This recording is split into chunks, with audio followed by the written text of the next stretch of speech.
Nigeria's Minister of Finance, Mrs. Kemi Adeosun, says the federal government has agreed with the World Bank Group to scale up disbursements for critical projects in the country.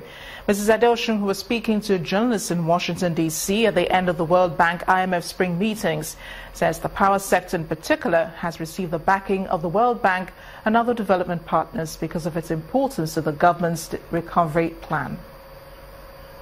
There's one thing that will really drive growth in Nigeria, it's power. If we had to choose just one thing, it would be power. Because the number of jobs it will create just to have power, the number of opportunities it will create, the amount of wealth that could be created. So we've said getting power right is non-negotiable. The World Bank have said they will support us. ADB2 said they will support us. IFC and MEGA, they like our recovery plan, which was, you remember, approved by FEC, I believe, last month. And they've agreed that they will accelerate the rollout of support on the power reform programme. So, in summary, that's it. All these projects are in, of course, the economic recovery and growth plan. So, as I said, I think when I spoke to you last, this phase we're in now is about implementation.